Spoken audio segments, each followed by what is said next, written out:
Welcome back to part 3, and this section is about letting go.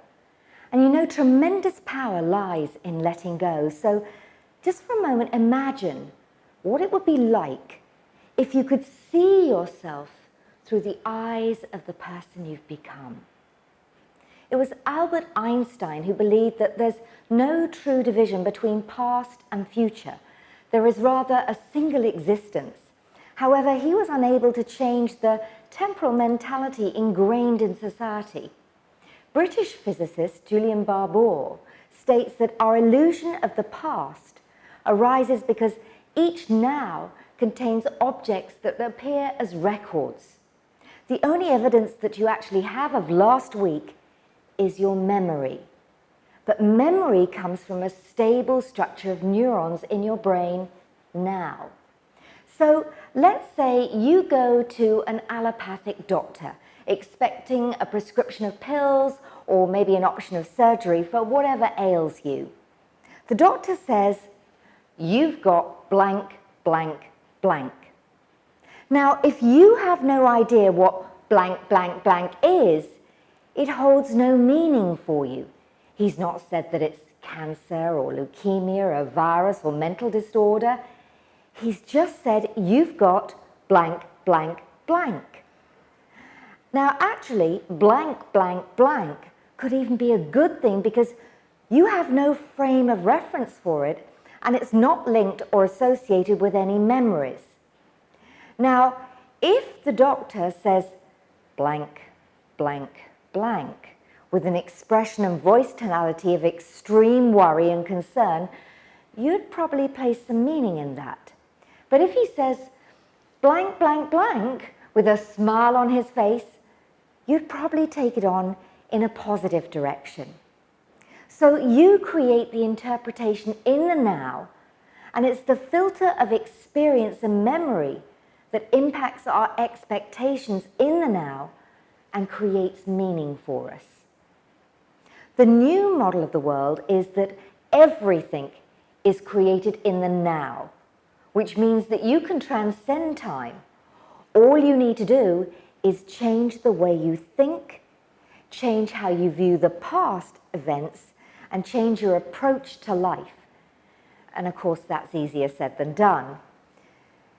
It's easier said than done because people get stuck in their story. So let's say you meet some new friends and they ask about you, what you do, and how you got to where you are right now in your life.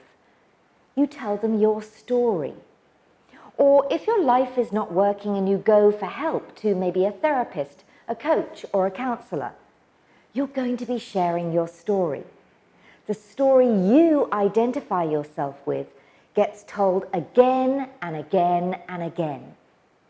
Now, if you go and see a presentation, chances are the speaker will also share his or her story. Now, how many times is that presenter sharing the same story, holding them in an endless loop?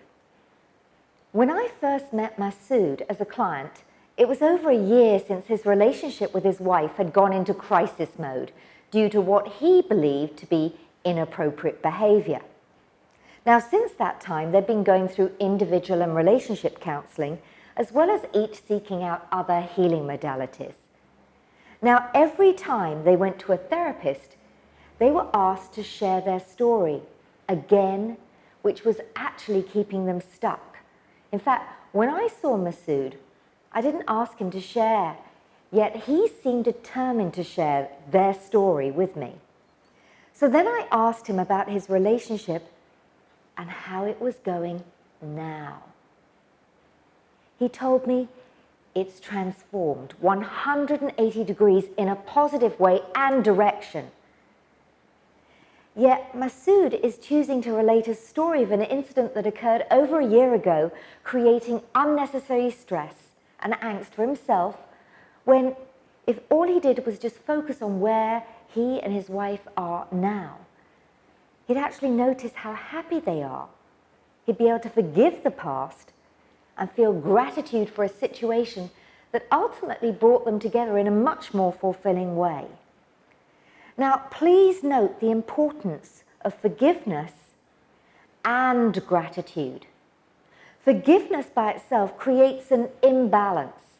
I mean, if you forgive another person, it still implies that they've done something against you, doesn't it? When you also offer gratitude for the experience, you can then appreciate that the person or situation was created for your own growth and learning. You can then also appreciate that you created the opportunity for growth and learning. And you know, it's surprising how the universe answers that call.